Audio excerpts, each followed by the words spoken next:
안녕하세요. 오늘은 A2 6단원 연산자 특공대에 대해서 학습하겠습니다. 연산에는 여러 가지 방식이 있는데 오늘 공부할 내용은 덧셈, 뺄셈, 곱셈, 나눗셈을 이용한 사칙 연산에 대해서 알아보고요. 머리가 좋아지는 퀴즈를 프로그래밍하는 시간 갖도록 하겠습니다. 이 단원은 완성된 프로그램을 먼저 아이들과 함께 플레이 해본 후에 수업 진행하는 게 더 효율적일 것 같아요.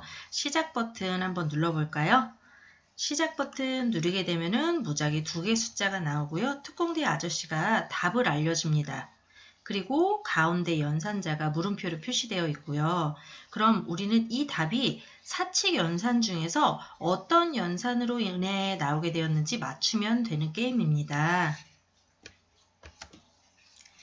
답을 입력할 때는 펌보드의 빨강 버튼은 덧셈, 노랑 버튼은 뺄셈, 초록 버튼은 곱셈, 파랑 버튼은 나눗셈이고요. 여기서 주의할 점은 나눗셈 했을 경우에는 나머진 나오지 않고 목만 답으로 나온다는 걸 설명해 주세요. 문제 한번 직접 풀어볼까요? 자, 우리 20하고 2인데 결과가 18이래요. 그럼 무엇을 한 걸까요? 빼기죠. 네. 노란 버튼 눌러보겠습니다. 정답이라고 나왔습니다. 자, 4하고 10이 나왔는데 연산 결과가 40이래요. 뭘까요? 곱하기 초록색 버튼 정답입니다. 이제 오답을 해볼게요. 14하고 3이 됐는데 연산 결과가 4래요. 나누기인데 그냥 더하기를 해볼까요? 네, 오답입니다. 네, 이렇게 아이들과 몇 개 문제를 같이 풀어보고요.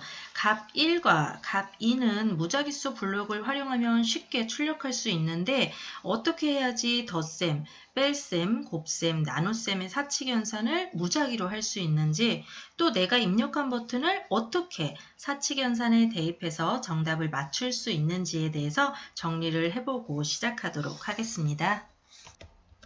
그럼 각 변수들에 대해서 알아보겠습니다. 값 1과 값 2는 1과 20 사이의 무작위수 나타내기 블럭을 활용하면 되고요. 연산자 선택 변수에는요. 1부터 4까지의 무작위수를 나오게 하는데 이때 1이면 값 1과 값 2의 덧셈을 2일 때는 뺄셈을 3일 때는 곱셈을 4가 나오면 나눗셈의 몫을 구하도록 코딩을 하여서요. 이 값들을 문제 답안 변수에 저장을 해둡니다. 한마디로 문제 답안 변수에 있는 값은 컴퓨터가 계산한 정확한 답이고요. 특공대 아저씨가 나타내는 답이 됩니다. 그럼 이제 우리가 입력한 답을 저장해야 되는 변수 사용자 답안 변수에는요. 빨강 버튼을 눌렀을 때 값 1과 값 2의 덧셈 한 값을 넣어두고요. 노랑 버튼을 누르게 되면은 뺄셈을, 파란 버튼을 누르게 되면은 곱셈을, 그리고 초록색 버튼을 누르게 되면은 나눗셈의 몫을 저장하도록 코딩해 둡니다. 이렇게 한 다음 문제 답안 변수에 있는 값과 사용자 답안 변수에 있는 값이 일치한다면 우린 연산자를 제대로 입력해서 정답을 맞추게 되는 거고요. 문제 답안 변수에 있는 값과 사용자 답안 변수의 값이 같지 않다면 연산자를 잘못 입력한 게 되어서 오답이 되겠죠? 자, 그럼 이제부터 예제 파일을 살펴볼게요. 값 1과 값 2의 모양들이 1부터 20까지 쭉 있는 거를 볼 수가 있고요. 문제 출제 신호를 받았을 때 각각 값 1, 값 2의 변수값 모양으로 변경하도록 되어 있습니다. 그리고 밑에 있는 특공대 아저씨의 오브젝트를 간단하게 코딩되어 있는데요. 시작하기 버튼 클릭하면 문제 준비 신호를 보내고요. 정답 신호와 오답 신호를 받았을 때 말하도록 되어 있습니다. 그리고 답안 확인 신호를 받게 되면 연산 결과 값을 보여줍니다. 그럼 코딩을 시작해 볼게요. 먼저 배경 오브젝트에서요. 문제 준비 신호를 받았을 때 문제 준비 신호를 받았을 때 자, 자료에서 우리 값 1과 값 1은 계산해서요. 0부터 10 사이의 무작위수 블록을 활용하면 되고요. 1부터 20까지의 숫자가 무작위로 나오게 정해둡니다. 이 블록은 아무 숫자나 나오게 하고 싶을 때 숫자 범위를 정해주면 그 범위 안에서 랜덤의 숫자가 나오게 할 수 있도록 하는 블록입니다. 그래서 값 1과 값 2 변수를 정해줬고요. 자, 랜덤 값이 들어가게 되고 이때 문제 출제 신호를 보내고 기다리기를 하면은요. 문제 출제 신호를 보내고 기다리기를 하면은요. 값 1과 값 2에서 문제 출제 신호를 받았을 때 그 변수값에 해당하는 모양으로 변경되게 됩니다. 자, 이제 연산 문제를 내보도록 하겠습니다. 아까 연산자 선택 변수에 1부터 4까지 무작위수로 지정을 해야 돼요. 자, 그러면 정하기를 연산자 선택 블럭을 가져다 놓고요. 자, 연산자가 더하기, 빼기, 곱하기, 나누기 4가지, 나눗셈의 목 4가지니까 1부터 4 사이에 무작위수로 지정을 할게요. 자, 그러면은 연산자 선택 변수가 1이 나왔을 때 어떻게 해야 되느냐 물어봐야 되겠죠? 자, 판단해서 가져다 놓고요. 연산자 선택 값이 만약에 1이 나왔다. 그럴 경우에는요. 값 1과 값 2를 더한 값을 값 1과 값 2 더한 값을요. 계산해서 더한 값을 넣을게요. 어떤 변수에다 넣느냐면요. 문제 답안 변수에다 넣겠습니다. 문제 답안. 아까 컴퓨터의 답. 우리 특공대 아저씨가 말을 해야 되는 답이 문제 답안 변수였어요. 자, 그러면은 요번에는 코드를 그대로 복사해서 자, 2인 경우에는 빼기를 해야겠죠. 이 연산자 부분을 클릭하게 되면 더하기, 빼기, 곱하기, 나누기가 나옵니다. 빼기 해주시고 그 다음 3인 경우에는 곱하기를 할 거고요. 그리고 4인 경우에는 나눗셈의 몫을 해야 됩니다. 이렇게 되면 몫과 나머지가 소수자리로 기억이 되기 때문에 몫만 가져올 거예요.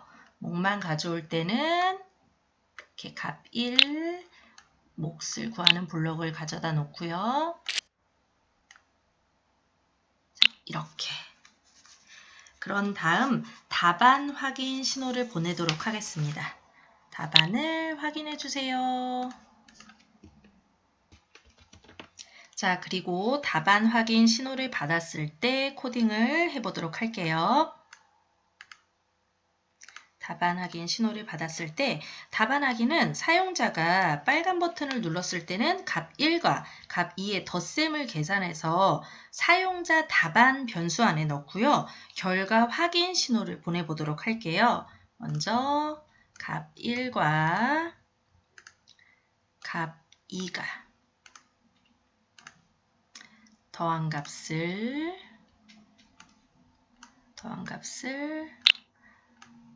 사용자 답안 변수에다가 넣을 거예요. 자, 이 더하기는 어떤 버튼을 눌러줬을 때 넣어야 되죠? 우리 하드웨어에서 빨간색 버튼이 눌러졌으면 사용자 답안 안에다가 값 1과 값 2를 더한 값으로 정할 거고요. 그 다음 빨간 버튼이 눌렀을 때 요거를 한 다음에 계산을 한 다음에 결과 확인 신호를 바로 보내도록 하겠습니다. 그리고 빨간 버튼만 하면 안 되고 노란 버튼은 빼기였죠. 그리고 복사 그대로 해서 초록 버튼 곱하기 그리고 마지막에 나눗셈의 몫인 파란 버튼은 나누기 하는 게 아니라 나눗셈의 몫으로 이렇게 해서 할 거고요. 그리고 이 과정을 우리가 문제를 받은 다음에 빨간 버튼을 누를지 노란 버튼을 누를지 초록 버튼 누를지 파란 버튼 누를지 시간이 걸릴 수 있어요. 그렇기 때문에 그 단추가 눌러질 때까지 계속적으로 물어봐야 됩니다. 그래서 계속 반복하기 블록 안에다가 넣어줍니다. 그럼 내가 누른 단추의 연산이 정답인지 아닌지 판단을 해야 돼요. 그 다음에 아까 변수에서 살펴봤듯이 이 사용자 답안 변수에 있는 값과 위에 있는 문제 답안 변수에 있는 값이 동일하면 정답이고 아니면 오답이겠죠? 그럼 결과 확인 신호를 받았을 때 코딩을 시작해 보도록 하겠습니다. 결과 확인 신호를 받았을 때 결과 확인할 때 다른 문제를 풀거나 다른 단추가 누르면 안 되기 때문에 자신의 다른 코드 멈추기를 추가해서 넣을 거예요. 자, 자신의 다른 코드 멈추기 넣었고요. 그 다음 컴퓨터가 푼 문제 답안과 자료에서 컴퓨터가 푼 문제 답안은 아까 우리 문제 답안 변수에 넣었고요. 자, 내가 누른 단추로 연산한 값은 사용자 답안 변수에다 넣었습니다. 이 두 개의 값이 판단해서 이 두 개의 값이 동일하다면 정답이고 아니면 오답이겠죠. 한번 흐름에서 이라면 참이라면과 아니면 이 블럭을 갖다 놓고요. 문제 답안과 사용자 답안이 똑같다면 신호를 정답 신호를 보낼게요. 그리고 아니라면은 오답 신호를 보내겠습니다. 그럼 특공대 오브젝트에 있는 코딩대로 정답 신호를 받았을 때는 모양 true로 바뀌면서 정답입니다를 2초 동안 말할 거고요. 그 다음에 오답 신호를 받았을 때는 오답입니다를 말할 거예요. 여기 하나 더 하자면 정답일 경우에 LED, 빨간, 노랑, 초록, 파랑을 모두 1초간 켜지게 하는 코딩을 어디에 넣어야 할까요? 이런 질문을 통해서 아이들이 잠깐 생각할 수 있는 시간을 주시면 좋을 것 같아요. 우리 한번 넣어볼까요? 하드웨어에서 자, 빨간색 LED 켜기 블럭을 가져다 넣습니다. 자, 그래서 빨간색, 노란색, 초록색, 파란색 하나씩 또 고를 수 있지만 모두를 클릭하면 모두 켜기가 되고요. 1초간 있다가 꺼져야 되기 때문에 1초 기다리기 블럭을 넣은 다음에 다시 하드웨어에서 전부 다 꺼져야 되겠죠? 모두 끄기 코딩을 해주면 됩니다. 자, LED 켜지는 것뿐만이 아니라 도트 매트릭스에 정답일 경우에 동그라미가 표시되기 아니면 오답일 경우에는 X 표시되기 등 여러 미션을 추가해서 다양하게 코딩할 수 있는 시간을 가지면 더욱 재미있는 수업이 될 것 같아요. 오늘은 무작위수로 컴퓨터가 계산한 답과 내가 입력한 답이 일치하는지에 대한 코딩을 배워봤고요. 이 패턴의 코딩으로 다양한 퀴즈 문제 프로그램을 만들어 볼 수 있습니다. 그리고 오답 개수 변수에 오답이 5번 이상이면 프로그램 종료되도록 하는 창의 미션까지 하면 친구들과 서로 경쟁하면서 재미있게 마무리할 수 있겠죠. 모두들 강의 듣느라 수고 많으셨고요. 다음 강의 때 또 뵙도록 하겠습니다. 감사합니다.